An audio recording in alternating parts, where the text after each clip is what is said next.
ॐ भद्रं कर्णेभिः शृणुयाम देवाः भद्रं पश्येम अक्षभिः यजत्राः स्थिरैरङ्गैर्तुष्टुवां स्वस्तनूभिः व्यशेम देवहितं यदायुः स्वस्ति नः इन्द्रो वृत्रश्रवाः स्वस्ति नः पूषा विश्ववेदाः स्वस्ति नः तार्क्ष्यो अरिष्टनेमिः स्वस्ति नो बृहस्पतिर्ददातु ॐ शान्ति शान्ति शान्तिः यो अन्तः प्रविश्य मम वाच इमां प्रसुप्तां सञ्जीवयति अखिलशक्तिधरस्वधाम्नाम् अन्यांष्टहस्तचरणश्रवणत्वगादीन् प्राणान् नमो भगवते पुरुषाय तुभ्यम् लसतु श्रीमदानन्दतीर्थेन्दुर्नो हृदम्बरे यद्वचश्चन्द्रिका स्वान्तसन्तापं विनिकृन्तति पदवाक्यप्रमाणज्ञान् प्रणम्य शिरसा गुरून् व्याकरिष्ये यथाभूतं विष्णुतत्त्वविनिर्णयम्. So yeah, good afternoon, good morning, and good evening to friends who have joined for the 38th session of Mundaka Upanishad. We've been doing Upanishad, Atharvana Upanishad Chintana for about a year and a few months. So where are we? We are in the Dvitiya Mundake, Dvitiya Kandaha.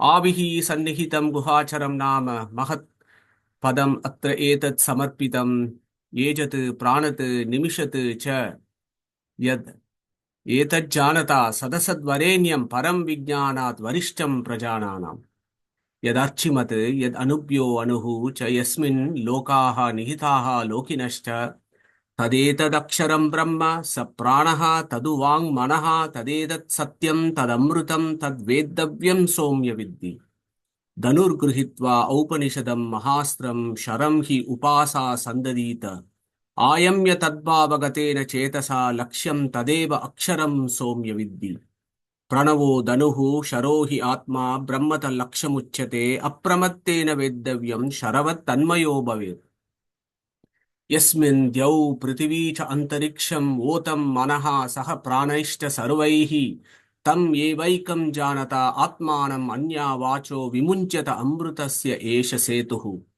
Ara iva ratanabo samhata yatra nadyaha sa esho antascharate bahuda jayamanaha Om iti evam dhyayata atmanam swastivaha paraya tamasaha parastad Yas sarvajnaha sarvavid yasya esha mahima bhuvi divye brahmapurehi esha vyomni atma pratishtitaha Manomayaha prana sharira neta pratishtito anne hrudayam sannidhaya tadvijnanena paripashyanti dhiraha ananda rupam amrutam yadvibhati vidyate hridaya grantir chidyante sarva samshayaha kshiyante cha asya karmani tasmin drishte paravare.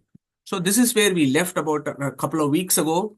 Not couple of, yeah, about couple of weeks ago, where we are coming to the tail end of the second kanda of the Dvitiya Mundaka. Okay, so this whole kanda, the second kanda is critical for our philosophical progression because it talks about the philosophy of Antaryamitva. It talks about the Vedic philosophy of Antaryamin, that supreme being who is inside us, that supreme being who is inside the jiva, called the Paramatma or the Antaryamin, is being described by Angirasa, who is the Rishi of this Upanishad. But let's not forget, before we go into the deeper contemplation of these verses, let's always think about the Rishis who have given us the signs: Atharva, Angira, Satyavaha, Angirasa, Shuanaka, and all the acharyas who have given us the bhashya for this wonderful Upanishad. The Devata, of course, is Aksharanamaka Paramatma, who comes again and again in various verses that we have seen over the last year or so. The chandas for this particular Upanishad primarily is in Anushtup, but there are also other chandas that we deal as we go along. Okay, so thinking about this great Rishi, Devata, and chandas, let's move on to the next verse.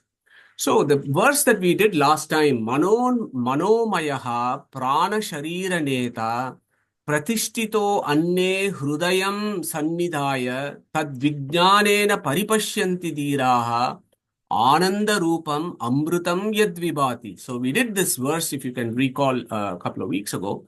And one of the lines that I somehow missed that slide, we did not think about the very first line of this verse. Manomayaha prana sharira neta. Okay, so we somehow didn't tackle that particular line, but let's do this and then we go to the other verses here. So Manomayaha. So this Antaryamin, Angirasa is talking about this Antaryamin. Who is this Antaryamin?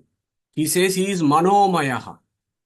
And he is prana sharira neta. So many of these ideas, we've already tackled this in our previous sessions. So let's look about manomayaha. So the manomayaha has got two words in it, mana and maya. Okay? Mana means manana shilaha. Manana shilaha is that person who is very knowledgeable, and only the person who has got knowledge will think. And we have done this before. So that Angirasa has reminded us that this tapa alochane of Brahman is full of knowledge. Yeah. So he is a very knowledgeable person. He is sarvajnaha. So mano, maya. Maya is mayat pratyaya. Maya, the word maya has got three meanings in Sanskrit.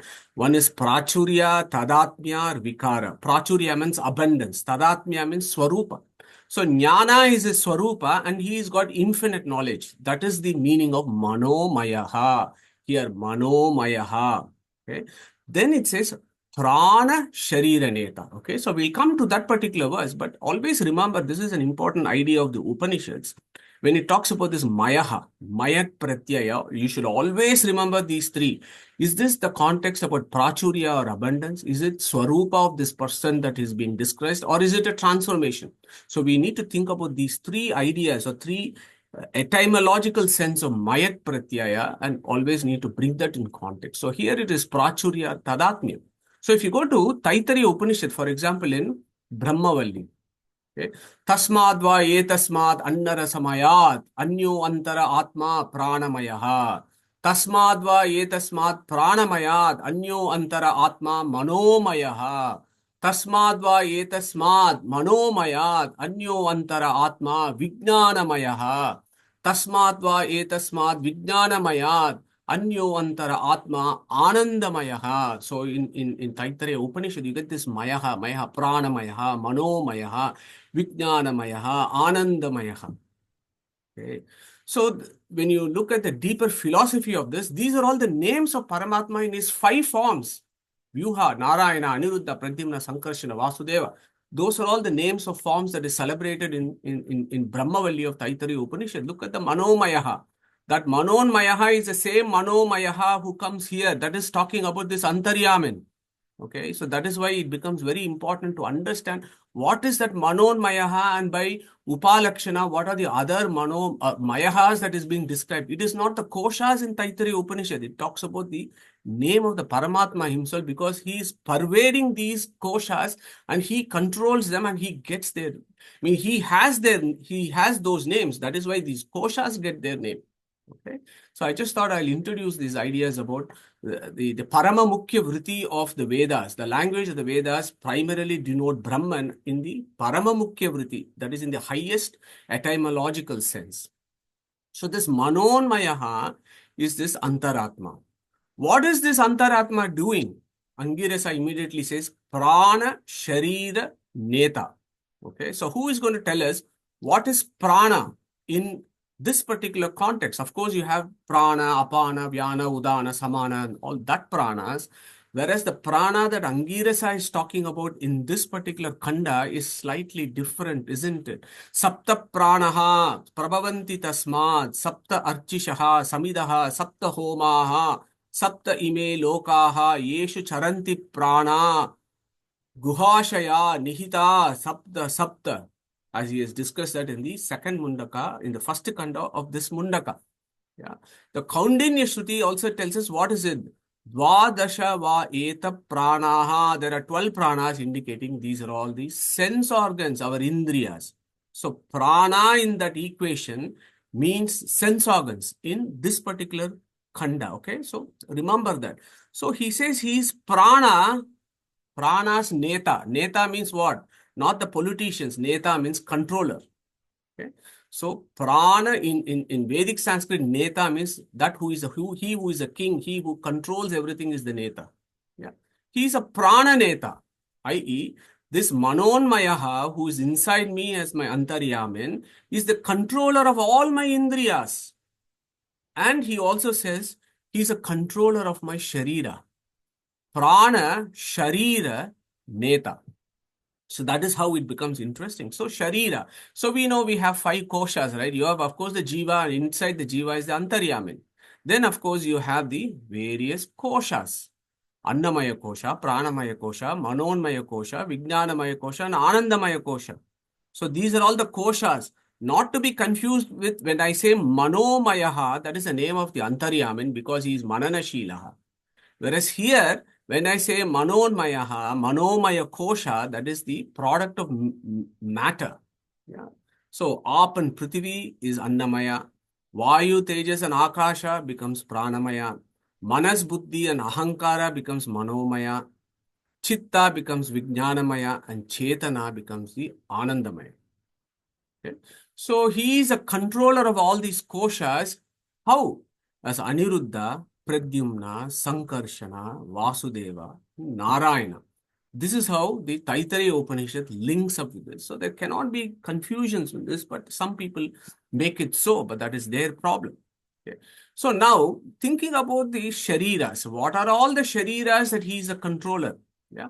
Prana, Sharira, Neta. So what are these Shariras that we have? There are 4 Shariras that we have. Stula Sharira, Sukshma Sharira, Linga Sharira, and Swarupa Deha. So when I talk about body forms, when I talk about my forms, we should always think about 4 forms. What is my Stula form? What is my Sukshma form? And I am always got a Linga Sharira. And then there is this Jiva Swarupa, which is the Swarupa Deha. So in all these 4 Dehas, remember those ideas because that is what is going to come next. All the Dehas that we have, Sharira that we have, we got 4 Shariras. And he is a Neta of all the 4 because he is sitting inside as a Antaryamin. Not only that, all our material koshas, he is the Neta. How? In the 5 forms that is described in the Vedas, the Vyuha forms of Narayana. Aniruddha, Pradyumna, Sankarshana, Vasudeva, Narayana. And in all the Indriyas, there are 12 Indriyas, Karma Indriya, Jnana Indriya. You can look at it in different ways. So when you just look at it, Karma Indriya, Jnana Indriya, it feels like it is 10. Yeah. So in all those pranas, in all those karma indriyas also, he is a neta and he controls all that. And by definition, when I say these pranas, when I say these indriyas, I actually mean the abhimani devatas of all the indriyas, ear, eyes, nose, mouth, tongue, all the karma indriyas, they all have their abhimani devatas. Inside those abhimani devata is this antaryamin who is controlling them. Okay, so that is how you kind of build up the levels of this verse. Okay. And what does he do? Pratishtite annam hrudayam sannidaya. Sitting inside the heart of the jivas. And there we understood the Panchagni Vidya. Remember the Panchagni Vidya is how the journey of souls is in various levels of the material planes. And he is in every transaction or the journey of souls. He is inside their hrudayam sannidaya. He is inside their hridaya and controls them. Okay. Who knows this? Tad vijnanena paripashyanti dhiraha. Only the brave ones know this fact.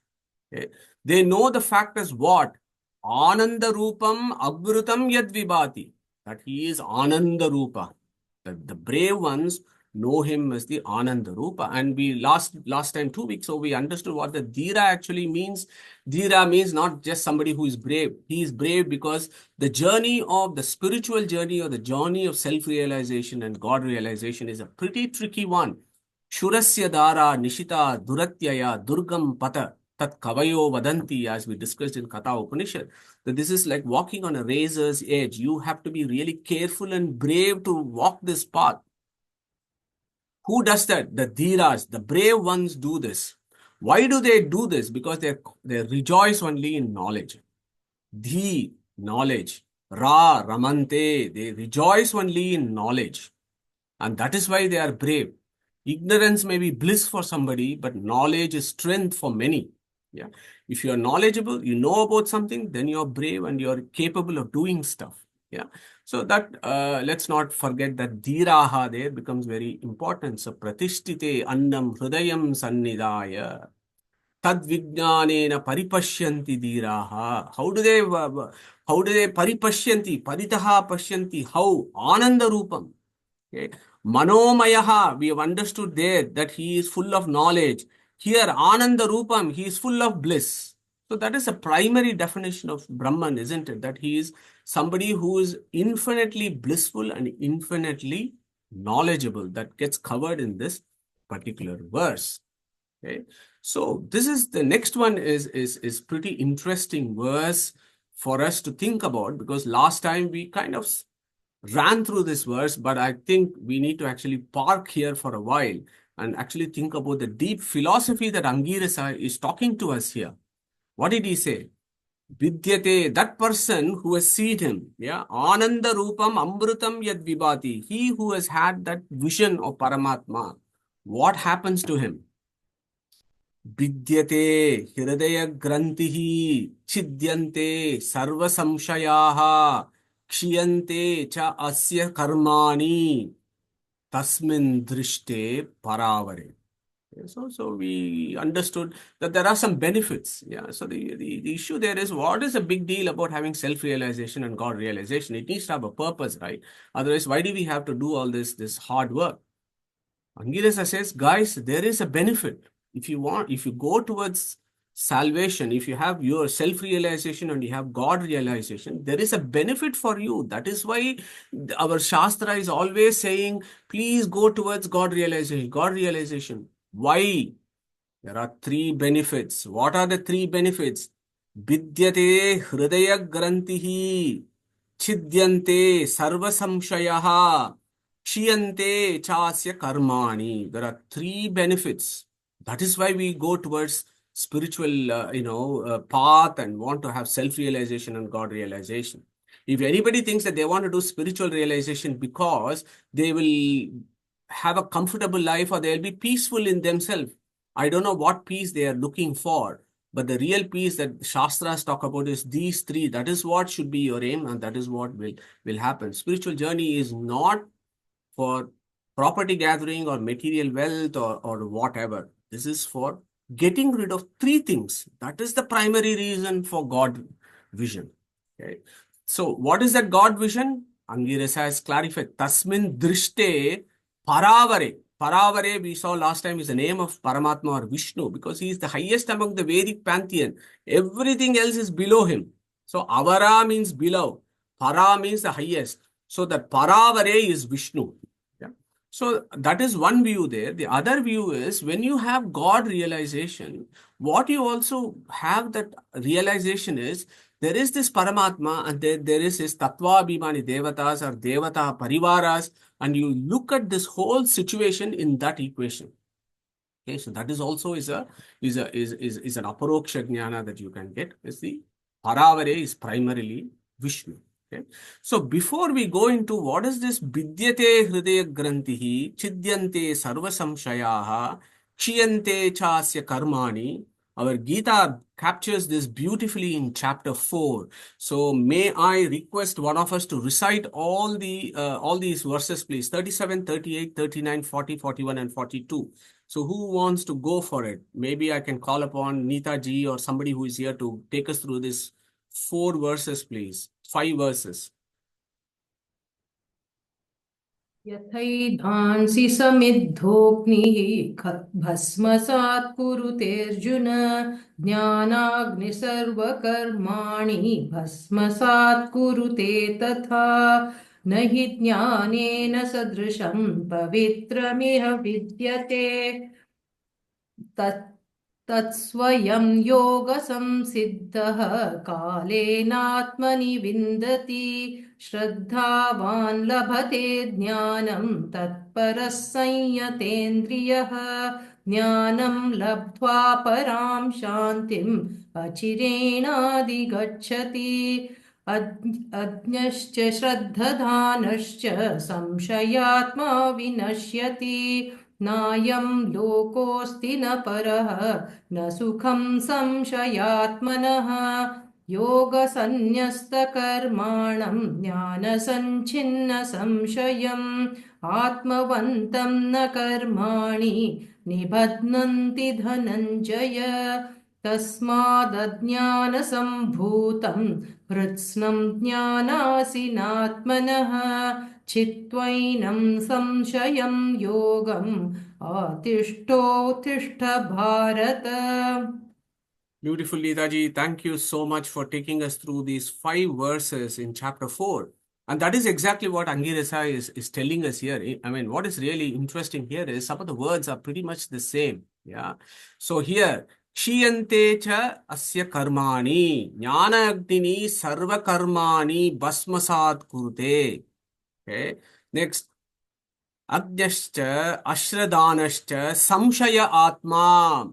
So that Samshaya Atma, what happens to him? Chidyante Sarva Samshayaha, for that person who has Aparoksha Jnana. Tasmad Ajnana Sambhutam Hrutsnam. Here what it says, Vidyate Hridayas Grantihi.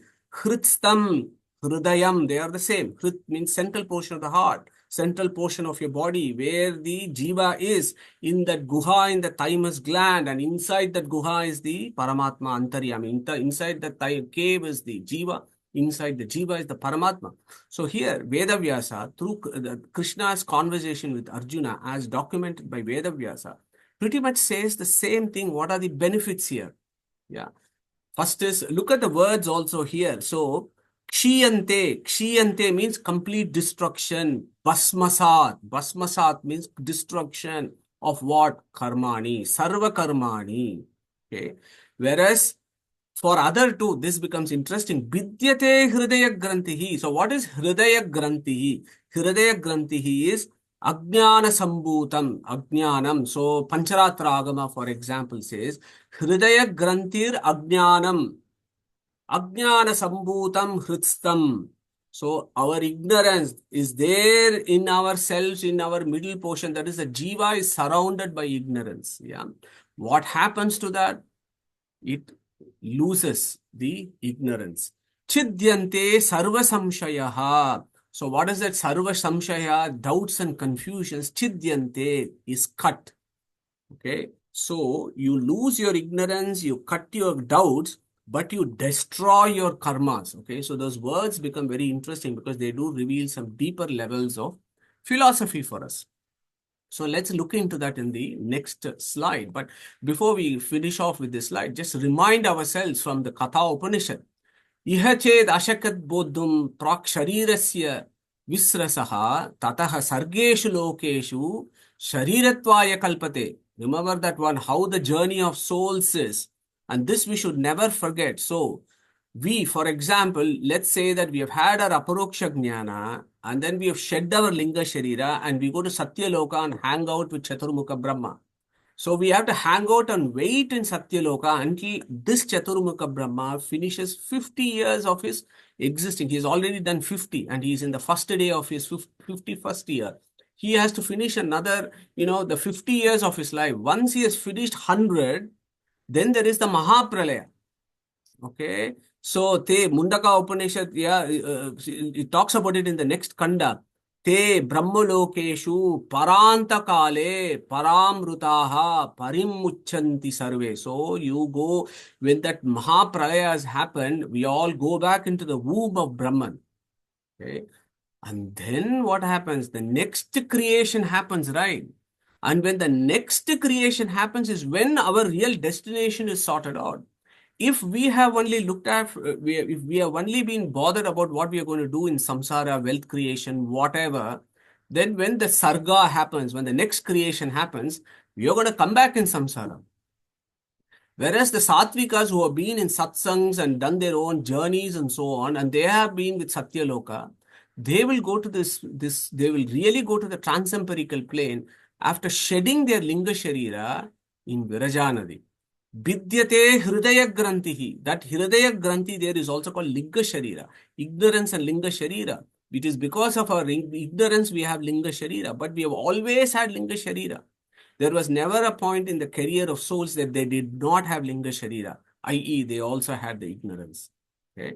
So, but we lose this Only in the next creation, where we will shed our Linga Sharira, after having a dip in the Viraja Nadi that is discussed in the Vedas, and we go to the transempirical plane. Whereas folks like Duryodhana, Viprachitta, Kalanemi, Kali, and all those fellows will have a dip in Vaitarni river and they go to the Andhatamas. Okay? So this is the journey of souls. Never forget this, that some folks think that just because I'm jumping and dancing and doing something, I'll actually go to moksha instantly. No, we don't go to the moksha instantly. There is no instant solution. Even at the end of this birth, if we think we'll go to moksha, we are seriously mistaken. There is a route that is described in the Vedas. There is a path. And this is what that path is. And it is a long, long duration. Okay, so we have to wait for a long time. But also we have to work hard for a long time. So we should never forget that. So here I have a question for some of us to think about. I've said this, Vidyate Hridaya Grantihi Chidyante Sarva Samshayaha. Samshaya means what? Doubts or confusions. Hridaya Granthi means what? Hridaya Granthi Ajnanam. So ignorance is there, doubt and confusion is there. So the question there for us to think about is, what is the relationship between ignorance and doubts? Anybody wants to come here and share their ideas here, please? What is that relationship between ignorance and doubts? Are they two different things? Are they related to each other or interdependent on each other, or what is it? Okay, no problem. Let me just take this. Sorry, Anand Kulkarni, go for it. I'll try this, Madhuji. I think these two entities are at different level. Ignorance, I think, probably is at the level of buddhi or linga sharira, maybe chitta and chaitana. Whereas the doubts are at the mind level. Doubts and confusions are okay, but the ignorance is not okay because it gets deep seated in the memories and buddhi. And we know from Bhagavad Gita, buddhi, if it gets into the buddhi, it causes vinasha. Fantastic, Anandji. Thank you very much for an interesting perspective. So I'll go from a very sorry, anybody else? Yeah, Madhu, Suresh. Yeah. So Suresh, go for it. So maybe from a different point of view, ignorance is not knowing something that one should be knowing. It's expected one to be knowing, but if that person doesn't know, then perhaps that's ignorance. Not knowing something one is not supposed to know is perhaps not ignorance. Then doubt perhaps is knowing, but not knowing it well enough to convince oneself. That's perhaps another, I was contemplating, thinking that way. Yeah, thank you, Suresh. Brilliant. Anand, Srinivasanji. I think ignorance is a convinced false knowledge. A person who has false knowledge but is convinced himself that that is the right one. Doubt is the person has not still convinced. He is still moving around, trying to find the right knowledge. Thank you, Anand Srinivasanji. Interesting ideas that's coming up. Let's see what Angirasa's view is and what Vedavyasa's view is on this particular very, very important topic of Vedic philosophy. And hopefully for the next 30 minutes, I just want to dwell on this fundamental concepts of ignorance and doubts and what is ignorance and so on. Yeah, because Angirasa said, Vidyate Hridaya Grantihi Chidyante Sarva Samshaya. So it must be really important. So what is that? Yeah, Vidyate Hridaya Grantihi, knot of ignorance is untied. Chidyante Sarva Samshayaha, doubts and confusions are cut, is what he says.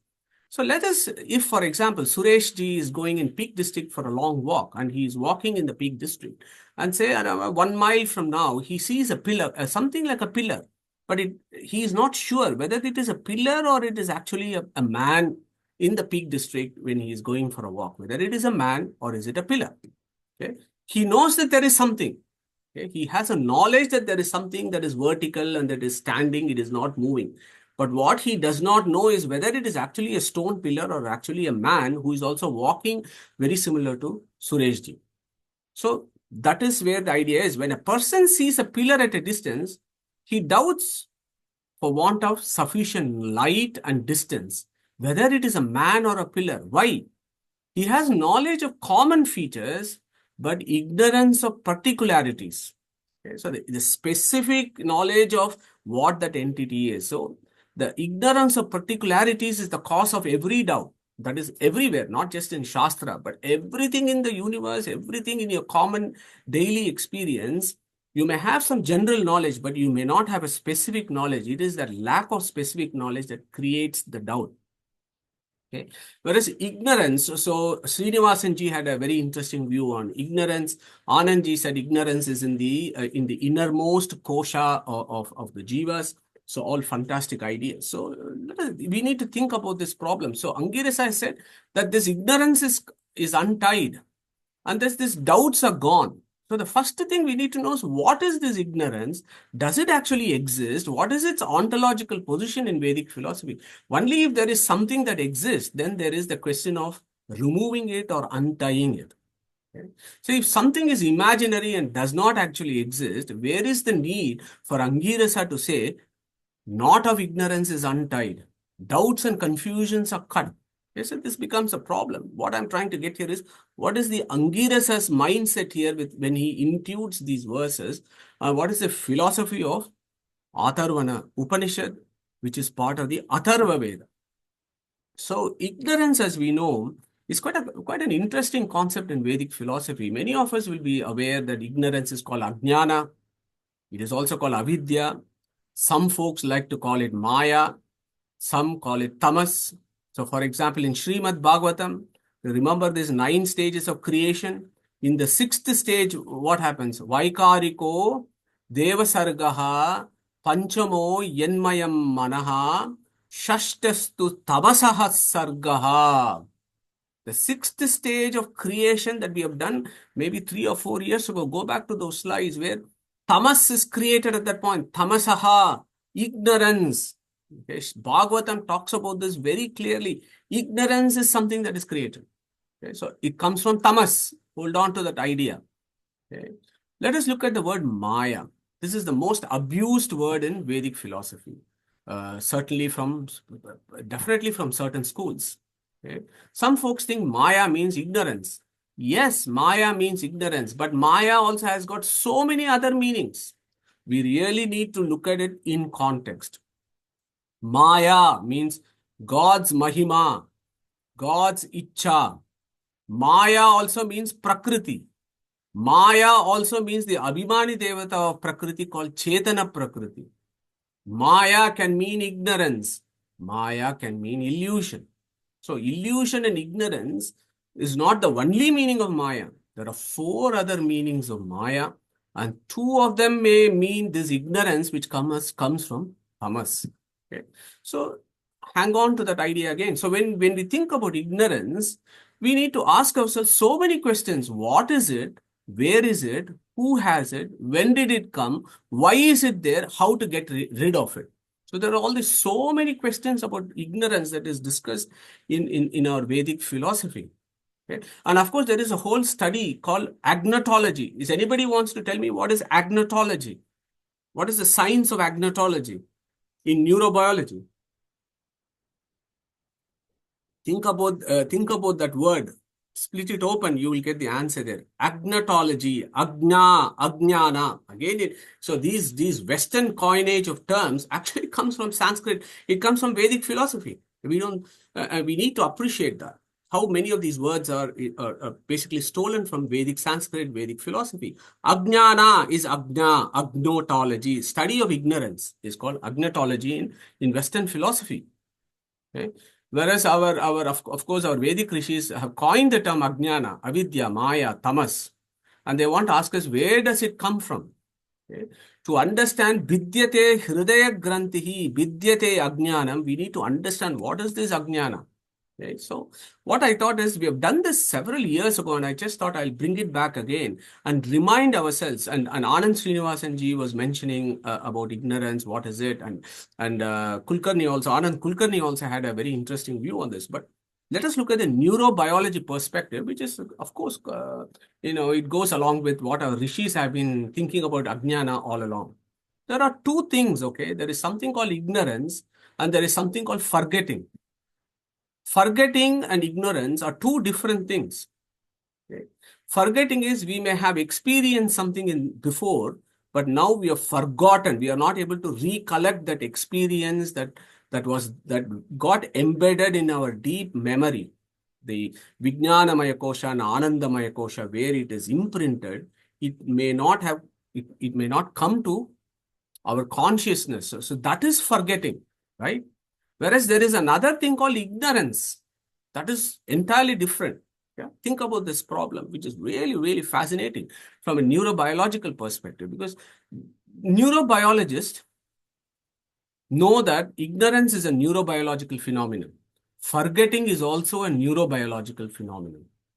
So what is ignorance? Ignorance is that we have never had an experience of something and we are not aware of an experience that we have never had. Okay, so that is ignorance. Whereas forgetting is we may have had an experience, but we are not able to recollect it and bring it into your consciousness. So that is forgetting. And there are reasons for it. For example, if you look at forgetting, it is an active mechanism in the brain. And various neurotransmitters, I'm told, dopamine, AMPA receptors, GABA, they're all involved in this process of forgetting. And then hippocampus and cortex is involved. And of course, in an aging population, particularly in the Western world, we have the problem of dementia, early onset, late onset dementia, and so on and so forth. So these kind of health conditions, they come from the problem of forgetting something because of some pathology that has led to this forgetting. But it is a neurobiological phenomenon. It is an active phenomenon that happens. We know that in dementia, for example, you have various plaques, right? And they do something and we are not able to recollect our imprints from before back to consciousness. So it is an active neurobiological phenomenon, okay? What about ignorance? Ignorance is this is interesting. It's a neurocognitive mechanism that leads to meta-ignorance. So think about this. So there have been studies in primates, and I was just checking out some papers. I'll read it out for you. Metacognitive judgments on non-experienced events. Okay, and apparently they are processed in the frontopolar cortex of the brain, at least in primates. I don't know in humans, but at least animal studies, our close relative studies tell us non-experienced events or positive neurobiological phenomena that happens in certain areas of the brain that we have that knowledge of non-experience of something. Okay, so that is ignorance. Ignorance is a positive thing. That is what I'm trying to get at here. Ignorance is not the absence of knowledge. Ignorance is a positive padartha. It is a positive thing. Yeah. And if you look at in the brain, both these things have a space-time correlation. There is this brain, and at this point of time, I am forgetting something. So there is a time and there is a space correlation. So wherever there is a space-time correlation, that is a reality. Okay? That is the definition of reality, that there is a space-time correlate. Okay? If you think about illusion, one of them will never be there. Either the space won't be there or the time won't be there. If you just look at this and investigate this, you will get this very, very quickly. That is why Srimad Acharya defined reality as that which has a time-space correlation. Okay? So forgetting has a time-space correlation. Ignorance also has a space-time correlation in the sense that it is a reality. It is a real substance. It is a material phenomenon. Okay, so this is a neurobiological perspective of ignorance and forgetting. Think about this, that it is a real thing. Ignorance is real. Ignorance exists. It is not the mere absence of knowledge. Okay, so that is the philosophical view of this. Okay. Next, the question is, who experiences ignorance or forgetfulness? Who experiences the dawn of knowledge? Can brain or mind, which is inert, jada, experience anything? Which we know that. Okay, yatra yatra chetanatvam, tatra tatra bhoktrutvam. Wherever sentiency is here, then only experience is there. So sentiency means what? Consciousness, which is the symptom of the soul. Wherever there is the soul, it experiences things. So it is not the brain or the mind. And again, you need to think about this. Brain is just made of carbon and hydrogen and water and oxygen and various other stuff. Mind is just an evolute of the brain, and that is also material. It is not non-material. Okay? And these two are like, it's like sand and stone. Sand and stone don't experience anything. So actually the brain doesn't experience. Even in a dead body, there is the brain. That brain doesn't experience pain. Okay? It is only when there is a sentient soul that is inside, then you experience. So these are basic Vedic concepts of who experiences it. Who experiences ignorance? Okay, so when you look at it from a Vedic perspective, it becomes really interesting. And as Anand Kulkarniji was mentioning, we got the various koshas, right? Annamaya, Pranamaya, Manonmaya, Vijnanamaya, and Anandamaya. So the first three is made up of what? The five elements form the Annamaya and Pranamaya. Okay, Aap, Prithvi, Vayu, Tejas, Akasha. Whereas Manas, Buddhi, and Ahankara, they come from Vaikarika and Tejasa Ahankara, which is a modification of the Ahankara Tattva, which comes from Mahat Tattva, which we have done before, if you can recall. So, Chitta and Chetana are also modification of subtle matter, and the Vedic view is memory and deep memory, as well as ignorance, is in the deepest coverings of the soul. That is the Anandamaya and Vijnanamaya. That is where these things are.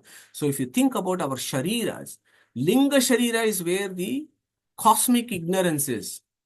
That is also called Karana Sharira. The cosmic ignorance is in our Linga Sharira, which is the Anandamaya Kosha. That is the deepest of memory. So deep memory. Memory is not just of this life, but memory of all the previous lives that you've had. Our Vedic Rishi says that is there in the Chetana, in the deepest, in the closest of the memory shell of the Jiva is where all these imprints are. Yeah, and that is where the cosmic ignorance is. And then, of course, we acquire, as we come into being in after the creation, we acquire Sukshma Sharira and Stula Sharira, and then go round and round in circles. So from a Vedic perspective and the neurobiological perspective, these imprints are there inside and they are positive phenomenon. Ignorance is a positive neurobiological phenomenon, and also in the Vedic perspective, cosmic ignorance is a positive thing that exists on the Linga Sharira. So think about these ideas. So what happens to us? We always have this cosmic ignorance, and then when the creation happens, and all these material things come, we are considered to be stardust, right? And we have done this before. That is probably because the stardust concept also comes from Vedic philosophy. Because we come from Mula Prakriti. Our body has got all the elements of the Mula Prakriti. Mahat, Ahankara, Vaikarika, Tejas, Tanmatra, Panchabhutas, everything that makes us this body. And then the brain is also made up of this body. And we understood that in the sixth stage of creation, tamas was created, and ignorance is a product of tamas. And it exists at a time-space correlation, and it really is there in a male or a female body that we might occupy. Okay. So tamas is the material cause of ignorance. Think about this. Sixth stage of creation. So ignorance, when it says vidyate hridaya grantihi, so when you take it from the realistic school such as Tattvavada, ignorance or avidya or ajnana is actually a real entity which is a product of tamas, which is the material evolute, right? Sattva, rajas and tamas. The tamas is what leads to, is what is the ignorance about. That is also called maya or avidya. It is sat. It really exists. And from a neurobiological aspect, I've just shown you that ignorance is a positive thing that exists. Okay? It is not asat. Asat is non-existence. So if you go to Buddhist schools, they would say this is asat. It actually does not have a sustained existence. It does not exist. It is an illusion. Vedic philosophy does not agree or accept that view. For us, ignorance is a sat. It exists. It is a product of tamas, which is a component of Prakriti, which is a real entity under Supreme's control. Yeah. And where is that ignorance of souls, for example? So in the Tattvavada or the realistic schools, ignorance covers the jiva, as I've just told you with the Linga Sharira of the cosmic ignorance. So this is called Swabhava Ajnanavada. The jivas are the ones that are covered by ignorance. Okay? Ignorance is real. And again, as I told you, only when something really exists, there is a question of its eradication. Only when there is a real disease, there is a question of its eradication. Only because there are real diseases, there are real doctors who go there and try to eradicate this disease. Okay? This is common sense view, but it is also a philosophical view that something has to really exist for it to be eradicated. So think about these issues. And I just want to summarize this from a Tattvavada school, which is what Angirasa is getting at, is what I am is what I want to impress upon you. Ignorance of the material world around us is neurobiological. Okay. Cosmic ignorance is in Linga Sharira, and it's of various types. Ignorance of our true nature, that is called Jivachadika. Ignorance of a God or an Antaryamin who exists, that is Paramachadika. Ignorance of nature of things, thereby producing longings and desires, that is called Shaivala. Okay? Ignorance of our dependence on God as our controller, which is what Angirasa has been saying again and again, but we are still ignorant of that, the dependence. And that is what is the primary cause of samsara, as we know. So these are all the ignorances that philosophy talks about, Vedic philosophy, Jivachadika, Paramachadika, Shaivala, and the ignorance of our dependence. And they all cover the jivas in the Tattvavada school. And what is Angirasa saying? When you have God vision, tasmin drishte paravare, you have all these things that emanate from ignorance that are removed. That is the contextual relevance of what Angirasa is saying. Okay. There is another school of Vedic philosophy called Mayavada that has a slightly different view. In that view, it is the Brahman himself who has ignorance that goes on him, that superimposes. Ignorance is on the Nirguna Brahman. When there is superimposition of ignorance, that Nirguna Brahman becomes Saguna Brahman. And further superimposition by avidya, the Saguna Brahman becomes Nirguna Brahman, Jivas. The Jiva is ignorant that it is Nirguna Brahman. The day it understands that Brahmatma Aikya, I am Brahman, then that avidya is gone, then I become Nirguna Brahman, is the hypothesis. Fine, we can all have whatever hypothesis that I am saying. There is no Brahman nonsense at all. That is also a hypothesis. I can say there is no Brahman at all. You can say there is only Nirguna Brahman. You can say there is some X and Y. We can all have various hypotheses. But the view there is, what is the Vedic view? What is our Shastras telling us? After all, we are supposed to be inspired by what the Vedas tell us. Is this what the Veda is telling us? Is this what our Angirasa is telling us? Absolutely not. If you look at the verses, he is very clear. He said, when you have God vision, you are in, this thing is gone. Angirasa is teaching to Shuanaka, who is also a Jiva. Let us explore this a little bit more. Okay? Ignorance. I've told you that ignorance is a real entity in one school of Vedanta, but there is another view. So think about this problem and you can make up your mind. But I think we should never lose an opportunity to think about these deeper problems of philosophy in our satsang, because only that will take us to salvation. After all, in Ishavasya Upanishad, you might remember, he said, Vidyamcha avidyamcha yastam veda ubayam sada avidyayam mrityum tirtva vidyayam abrutam ashnute. So, knowing what is false knowledge is also true knowledge. Why? Because if you know what is false knowledge, you get rid of samsara.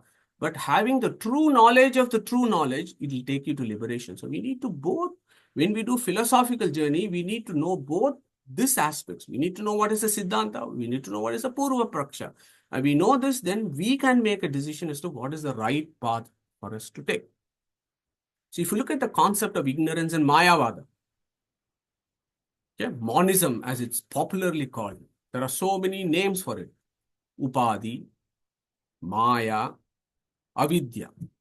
So these are all the common names for all schools of Vedanta. Okay. So what is this Maya or Avidya or Upadhi in that school? Okay. It is not real.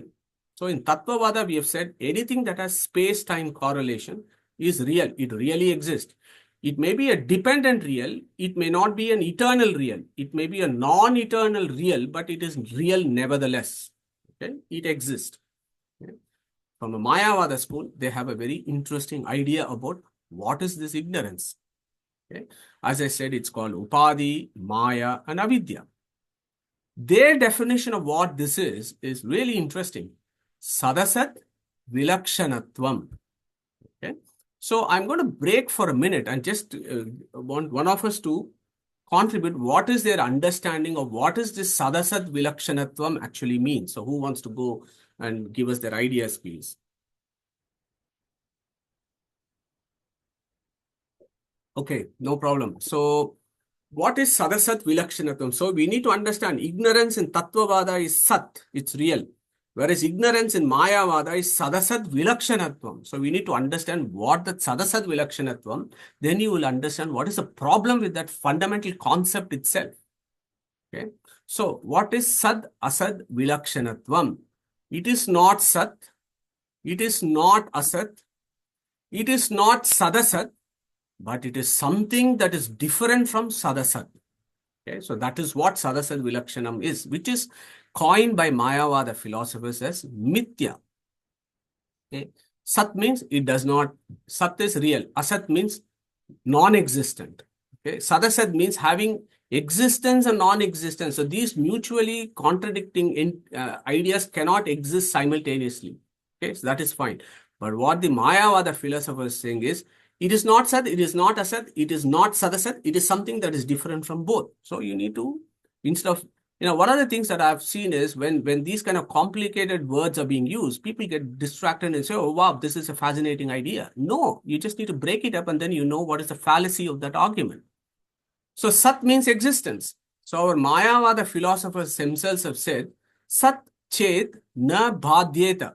So that means Sat is something that is unsublatable. Unsublatable means, if there is a snake superimposed on a rope and you go close by, the knowledge of the snake is gone and the rope is there, right? So that is called sublation of the knowledge of the rope. So, but a real thing, the knowledge of the rope is never sublated, and so it is real knowledge. So that is Sat. The rope is Sat. Fine. Everybody agrees to this. Asat chet na pratiyeta.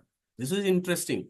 The Mayavada school says Asat, that is non-existence, is something that can never come into our perception. Pratiyeta, we can never perceive something that is non-existent, or we can never make it as an object of knowledge. Okay, pratiyeta. Asat chet na pratiyeta. That means it can never come to the purview of knowledge at all, is Asat. This is not me saying, it is the Mayavada philosophers. So they have said Sat is this, Asat is this. Okay. So stay with me. You will hopefully find this interesting argument. Okay. So they have now come to this Sadasat Vilakshanam to talk about what is this avidya. And they have said this avidya is not Sat. Okay. That means what? Sat chet na badhyeta.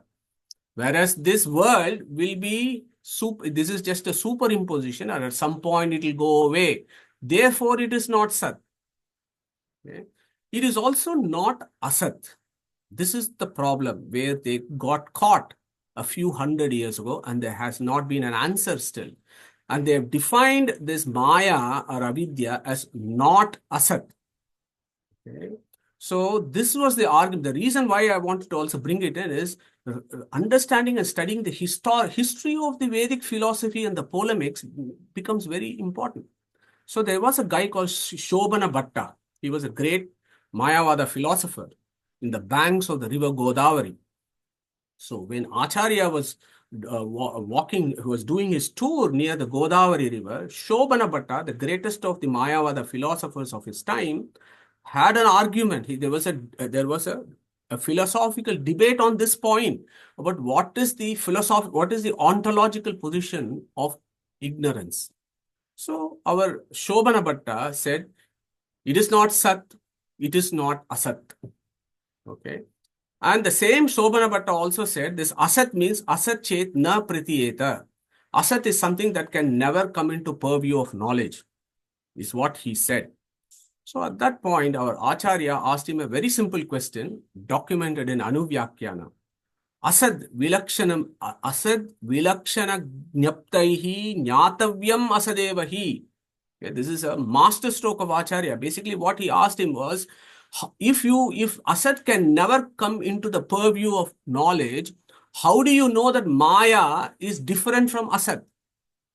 If something has to be different from Asad, first I need to know what that Asad is. If I say this cup is different from a pen, I need to know what a pen is first. Only when I know what a pen is, I might be able to say that this cup is different from a pen. Okay? So in their philosophy, asat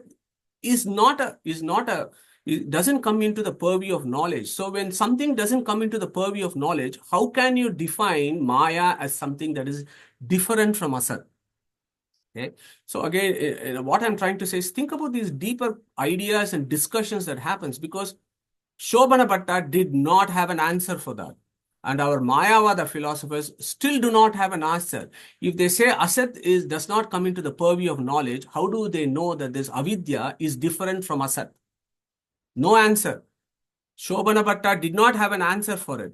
He fell at the feet of Srimad Acharya, and then he became Padmanabha Tirtha, the greatest of Tattvavada philosophers. Okay. So these ideas, we need to think about it. I sometimes feel sorry for ourselves when somebody uses these fancy technical terms, we think it is amazing. No, when you break it open, that particular thing crumples down like a pack of cards. Next question. This Mayavada philosophers say this avidya is on Nirguna Brahman. Okay. How can that happen?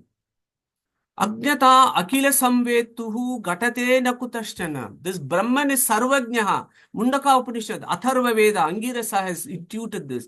This Brahman is sarvajnaha. Yes, sarvajnaha. Sarvaved yasya jnanamayam tapaha. Full of knowledge. Yes, sarvajnaha. Sarvaved yasya esha mahina mahima bhuvi. We have done this just now. Sarvajna is what the Vedas talk about.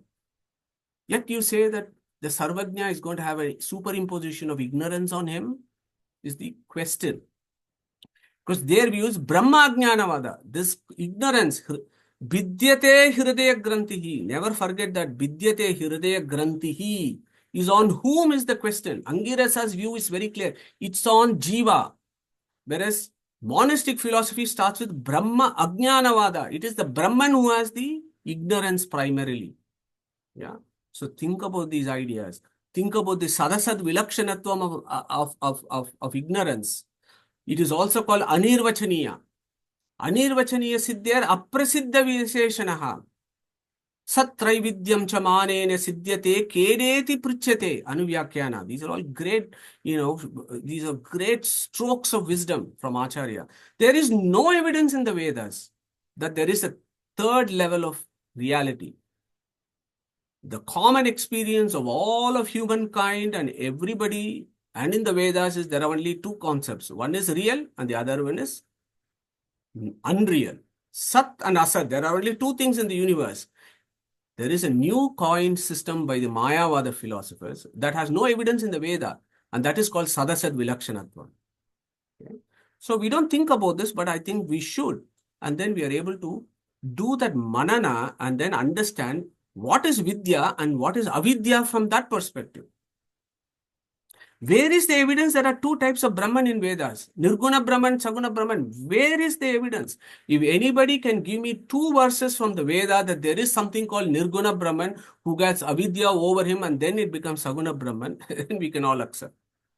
Okay. So these are all the problem. And again, coming back to the Mundaka Upanishad, if both are Nirguna Brahman, that is Angirasa and Shuanaka are both Nirguna Brahman, who on earth is the teacher and who is the student in this equation? Yeah. So it's very, very problematic philosophy when you start thinking about deeply and actually go to the root problems of the Mayavada concepts. And it's in a very slippery slope, and the onus of responsibility is with the Mayavada philosophers to come up with a robust answer for these questions. But unfortunately, over the last several hundred years, answer to those questions have actually not come about. When did the covering of Avidya on Brahman happen? Can our Mayavada philosophers give an answer? No. Avidya is non-sentient. How can Avidya have the ability for self-initiated action and superimpose on this great entity called Brahman? Who made this superimposition happen? Did there somebody else picked it up and put it on Brahman, or it happened spontaneously? Did that ignorance happen on the whole or part of Brahman? Does Avidya penetrate into Brahman? After it is removed, Vidyate hridaya grampiti, even giving it to them as let that happen. After it is removed, what guarantee is there it will not happen again? Where is this Nirguna Brahman? Where does he exist? Is he in Vaikuntha? Where is he? The problem is if he's in Vaikuntha, then has to be a space-time correlation. Where did the superimposition happen? Yeah, so these are not problems, not me. I'm just highlighting these issues of this particular school of philosophy, which doesn't go with what Angirasa is telling us. Angirasa is telling us, Vidyate hridaya grantihi, chidyante sarva samshayaha, kshiyante cha karmani, tasmin drishte paravare. So in the monastic equation, it is called Brahma Jnanavada. This Brahman gets ignorance. Okay, sad state of this Nirguna Brahman who gets ignorance on him. Okay? That's really a sad state. In the realistic equation, it is the jiva which eternally has got this ignorance. Various types, paramachadika, jivachadika, and shaivala and stuff that I have told you about. But when this jiva makes that philosophical journey as described by Angirasa, and eventually with the God's grace, with the Paramatma's grace, he is able to, the Paramatma with his Achintya Adbhuta Shakti, he is able to remove the ignorance. Okay, that is what it is. Vidyate hridaya grampi. It doesn't happen automatically. Paramatma makes it happen. All the samshayas also go. What? Paramatma makes it happen. All his karmic imprints are destroyed, not spontaneously. Paramatma makes it happen. How? By his omnipotency, Achintya Adbhuta Shakti. Okay. Nirguna Brahman does not have omnipotence. He does not have omniscience. He does not have sarva kartrutva. He is an inert entity. Okay. For Nirguna Brahman to become omniscient, he needs to have ignorance superimposed on it. Okay. That is the deepest arguments of that defect in that school.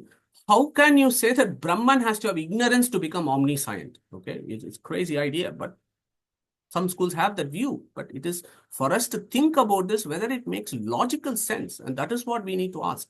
How can Brahman, who is omniscient, number one, have ignorance? That is the first problem. The second problem is, how can you have superimposition of ignorance to make something omniscient? Okay, so that begs belief. I don't know how they can square that circle. But anyway, in the realistic equation, what is happening, as Angirasa is saying, we are here, jivas like us, we got all this ignorance around us. And then at some point in our philosophical journey, these ignorance things are going to go. So there are infinite jivas who are all in samsara with paramachadika and jivachadika, with our philosophical progress. What happens when we have a vision of the Paramatma, who is our Antaryaman, these ignorances can go. So that view of the Paramatma is called Bimba Sakshatkara or Aparoksha Jnana. Okay? So we need to appreciate these views at two different spectrums, and then we make a decision. What is it that the Atharva Veda is telling us, and what is the hypothesis from other schools? So we should read the Vedas as it is telling us, not have a preconceived hypothesis and read our hypothesis in the Vedas. That is not what Angirasa is teaching us, and that is not what any of the gurus that I know of who teach us. Vedas are like an open book. And your mind should be open and you receive the knowledge as the Vedas give it.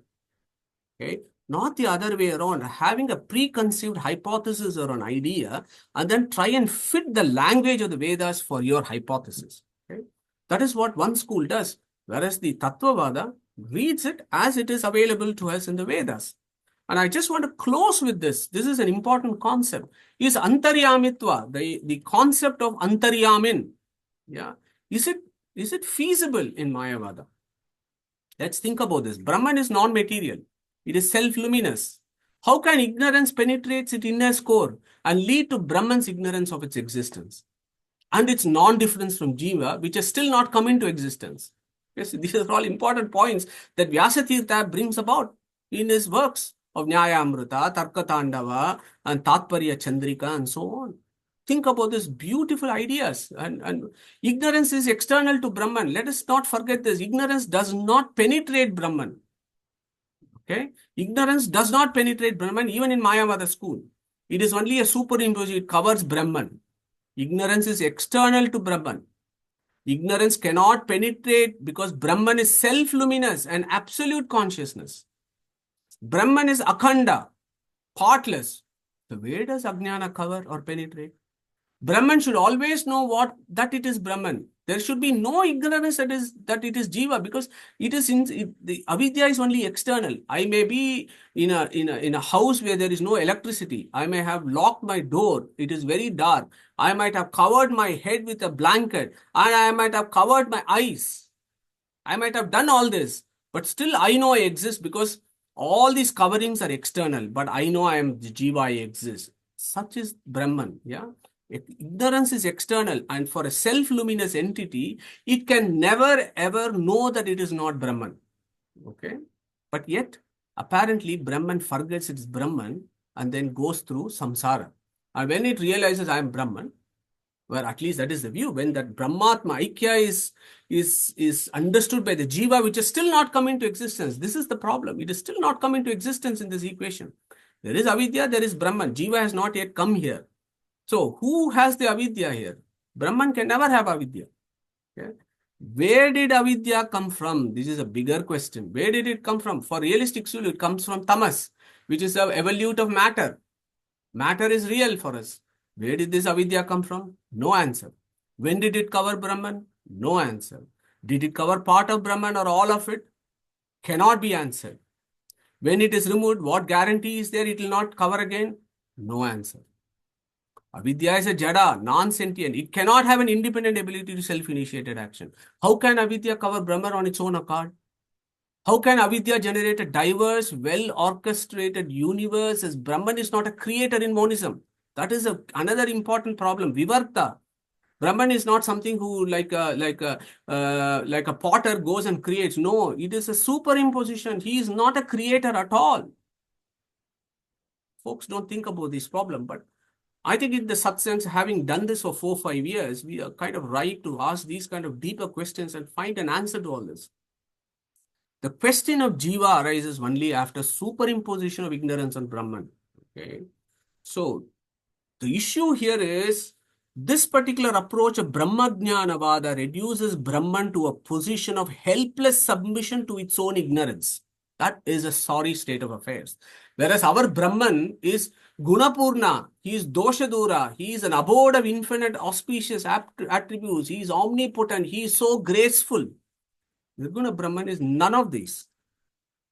How is it happening in our... We'll close today's session to understand how is this happening in the realistic school. How is Jiva ignorant of its Antaryaman? Because that is what we are talking about at this point. The same problem can happen to the realistic school. Is Jiva is non-material and self-luminous. How can ignorance penetrate its inner core and lead to ignorance of its inherent nature and the presence of independent Brahman? How can it happen to Jiva? The Mayavada philosophers do ask these questions. The answer is very simple. Jiva knows it exists. You and I know we exist. Jiva knows it's conscious. We are conscious. We have knowledge of ourselves and the external world. It may not be complete. Nevertheless, we have some knowledge. Jiva knows it's experiencer. We experience sorrow and suffering all the time. Jiva knows it's a doer. We are all doing stuff in this world. The whole of Karma Yoga of Krishna makes sense only if the Jiva is a doer, not some mind.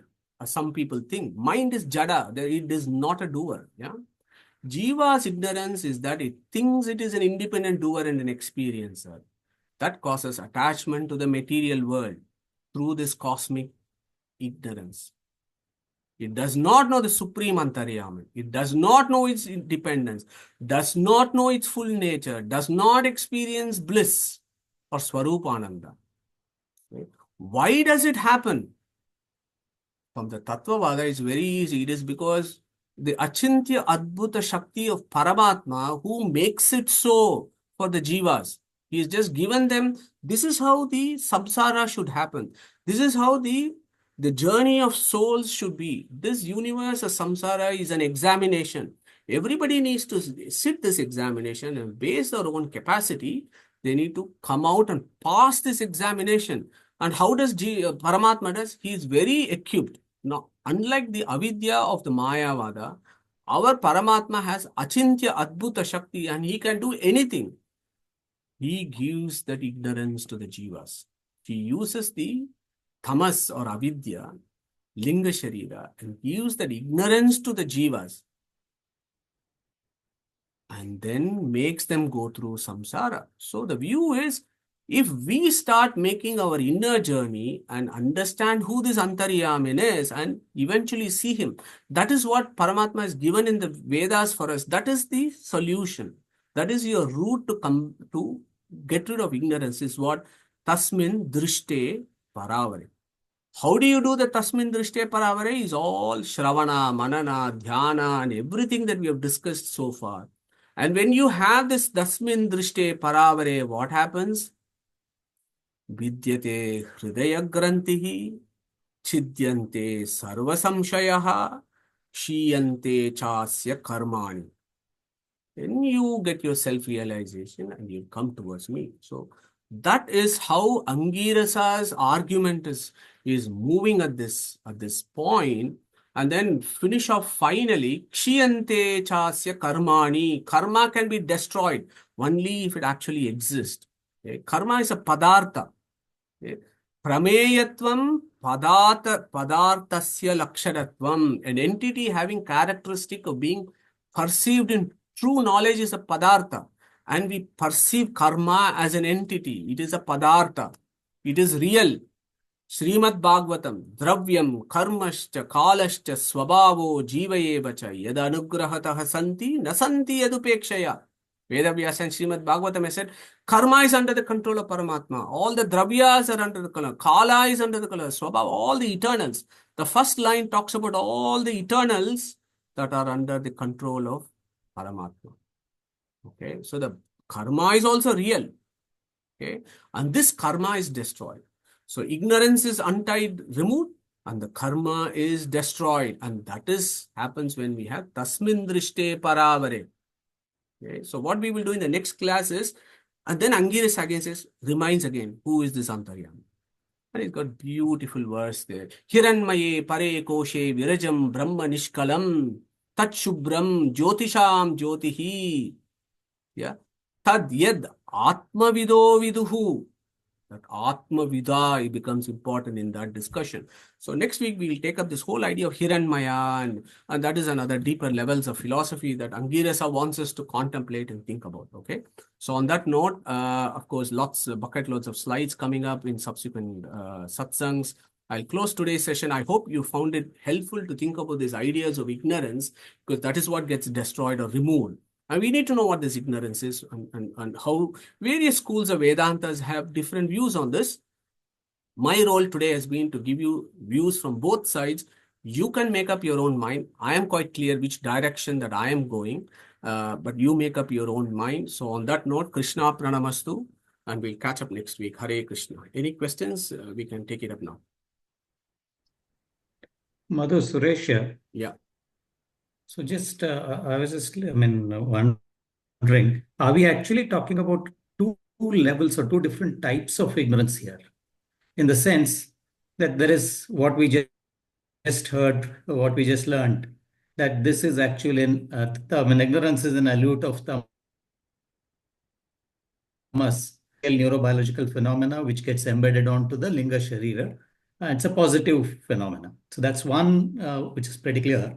But the other perhaps is, well, in the pursuit of Vritti Jnana, for example, that there is something I know exists, but I don't know anything about it. I am ignorant of it. That's how it's used. Or we don't say tree is ignorant of something, right? So I was just wondering, maybe are we talking of two? There is a positive ignorance. There is also perhaps a ignorance, a negative usage of ignorance. I don't know. Or how do we say, like the same thing, like the tree is, we don't call a tree to be ignorant of something. So I was just trying to correlate the two. I wasn't sure which way one is to think about. Yeah. Fascinating question, Suresh. Complicated one. So everything emanates from the cosmic ignorance. So that is at the foundational level, is that cosmic ignorance that is there, and everything is laid on top of it. And even for our brain and mind, Sureshji, you have done. I think we have done those sessions about the various states in which the mind is. When it is in the sattva state, it will do something. When it is in the rajas state, it will do something. When it is in the tamas state, it will do stuff that is all directed by ignorance and so on. So that tamas is there everywhere, even in our state of the mind, the state of our brain, and all the other activities that we do, and what we eat, and everything else that Krishna teaches us. And at the deepest levels, it is also on our, it is our linga sharira where that ignorance actually is. Yeah. So I see it as the cosmic ignorance is the foundation, and everything is laid on this. Whether there is a negative component to the ignorance, I don't know. Sureshji, anybody else wants to come? Anand, you had raised your hands. No, I just had a comment and a question, Madhuji, and thank you very much for the amazing session. So even from a scientific point of view, as you showed, that both the ignorance and the confusion are material phenomena, and that is coming in contact with a sentient being like a soul. Even in Bhagavad Gita, in the recent 5th chapter we have done, the 5:14, which says, Agnane navratam jnanam tena muhyanti jantavaha. So even there it is said that it is the jivas who get the ajnana. The jnana is covered with ajnana. So I thought that was a good correlation there. And my question was, you said ignorance is a positive phenomenon. Did you say something like that? I really couldn't catch that. The second question was, you said ignorance is eternal ignorance. How does the jiva, the soul, catch this eternal ignorance for the first time? It's very difficult. Is it related to karma? Beautiful question, Sureshji. The answer to that is there was never a point. So we are talking about some jivas in samsara, right? We are not talking about those jivas who have gone to moksha already. Okay. All other jivas, the view there is all other jivas, there was never a point they did not have ignorance. They always had linga sharira, and with linga sharira is this ignorance. Okay? There was never a point. Eternally they have been like that. Think about this problem. That is what the Tattvavada talks about, is eternally they have this ignorance. Okay? There was never a point that they had ignorance. Somebody put the ignorance on them. Okay, there are two types of ignorance you have to talk about. Okay, again, of course, when that Shrishti, Sthiti, Samhara, Niyatir, Jnanam, Avritihi, Bandha, Moksha, Cha Purushat, Sa Hari Rekarat, eightfold cosmic dispensation of the universe was done by Sri Hari. In that there is Avritihi. Okay, Bandhako Bhavapashena, Bhavapashashta Mochaka. We have done all those verses. So there is Avritihi is Ajnana. So that Ajnana has to be qualified. What is that Ajnana that God creates? Okay, so in that sense, it's a deeper philosophy. I'll try and explain and see whether it makes sense. So ignorance has always been attached to the souls eternally, and that eternal ignorance has always been eternally dependent on Paramatma. Okay, so that is the first point. The second point there is the other ignorance, that is perhaps what Sureshji is pointing out, is there are other ignorance that Paramatma gives. So for example, we are currently delving in the concept of aparoksha jnana, right? So what happens after aparoksha jnana, for example, there is a section called prarabdha karma that the jivas have to exhaust after they have had aparoksha jnana. And how do they do that? Okay, so there is one view there, when the prarabdha karma is being exhausted, Paramatma, because of his grace, he gives them an element of ajnana so that they can complete their prarabdha karma. That is his grace so that the jivas can reach that. So that is another discussion about ajnana. But coming back to this, jivas have always had it. It could be of various levels. People like Rijus, they don't have any ajnana at all. Okay, Rijus, Vayu Tattva, and so on. Parashukla Trayas have no ajnana. They don't, in the sense that, like you and me, they don't. Yeah. And there is a gradation as we go down and down in the pecking order. The intensity of our ajnana is more, and that intensity of ajnana is also directly related to our jiva swabhava. The jiva swabhava, as you know, there are two different things, isn't it? Tamas of material nature is the material ignorance, whereas the jivas have different types of non-material gunas of sattva, rajas, and tamas. Okay, so proportionate to the swabhava of the jivas, the view is there is proportion of this linga sharira with the cosmic ignorance, and each jiva then works out its salvation is the view. I hope I kind of got across that idea. Thank you, Madhu. Excellent, fantastic. So we carry on with Although, this. can I ask a question, please? Yeah, go for it. So we've talked about ignorance, but we didn't talk much about the doubt part of it. So what is doubt then, and how is it different to ignorance? Yeah, so That is my doubt. so I thought we let me go back to that slide. I thought we did that 1 minute. Sushuji, let me get to that slide. Here. So this is the doubt. So we are talking about Suresh who likes walking. So he's going to Peak District and he's on a 20-mile walk. And he is somewhere there is a coffee shop here and he is sitting here and having a coffee. And then there is this, there's this huge open space there. And then there is a small little block and there is something that looks like a pillar. Okay. So in that situation, Sureshji is having a knowledge that there is something there. Okay. That is a knowledge. And it looks like a pillar. That is also a knowledge. General knowledge. He's having a general knowledge of something. But he does not have a specific knowledge of what it is. Because he's sitting a bit far and it's about 3 or 4. And in this place, it gets dark by 3 or 4. So he's not able to see it properly. So all these things are limiting his ability to find out those smaller and a distinct knowledge of what it is. Is it a pillar or is it a man? So he lacks that specific knowledge. That is ignorance. That lack of that specific knowledge leads to doubt. Okay. Yeah. Yeah. Thank you. So, Madhuji, if you go to the previous slide, please. Yeah, there it says, Samshayatma vinashyati. Yeah. 40. Yeah. So what does that mean? Somebody so if you see the previous line, then previous word, Agnashcha, Ashradanashcha, Samshaya Atma. So Agnashcha, Ashradanashcha. So this Agnashcha is this one who is ignorant of the specific details. Ashradanashcha, this fellow, there is another one who is doesn't even have faith in that there are things that exist beyond our perception, and that there is a possibility that there could be Paramatma who might exist, who is currently not under my purview because of my limited sense organs. So that guy, and he doesn't have faith in that.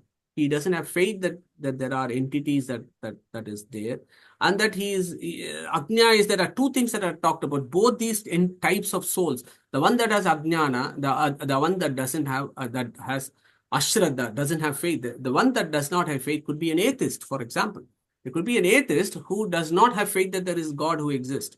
Okay, but there may also be others who are agnostic. So that is what that particular verse I think talks about, agnostics who are neither sure whether Paramatma exists, not he exists. So they are always in eternal doubt. So for those fellows who does not have a specific knowledge of Paramatma because they have not made effort to go to the Vedas, they are the Samshayatma Vinashyati. So those fellows have no scope. They just Vinashyati means they're just going around. They may go to Andhatamas or they may be circling in samsara. So that second word is now that you have pointed out, I like the second. Na ayam loko asti. Okay, so this is very important. Again, as you brought, we are talking about what is the ontological status of this world. Okay. Is it real or not? There is one bunch of folks who think this loka as na ayam loka ayam. This world in front of me does not exist. Na ayam loko asti. Na pare. Nor the one beyond. They have no conviction on either of those. The first two, I just wish our friends in the other school of Vedanta look at this properly. Katha Upanishad also has spoken about this. Nayam loko asti. These things that this world is not real. This world doesn't exist. Asti. Asti means it has to be there. Asti means it should be there real. Na pare. So those are all the samshaya atmas. Krishna is telling the Vinashyati. So na sukham samshaya atmanaha, never gets any liberation is what Krishna is saying. So It talks about agnostics, it talks about the ignorance, the agnostics who are not clear about what is going on. Then you have the ones who are completely atheist who also do not know what's going on. So that's how I read it, Anandji, unless there is any other Thank you. anybody Thank else you. wants to come in there. Thank you. Excellent. So if there are no further questions, can I request let's go to Sushrut today to recite Omkara and we close today's session. Sushrut ji.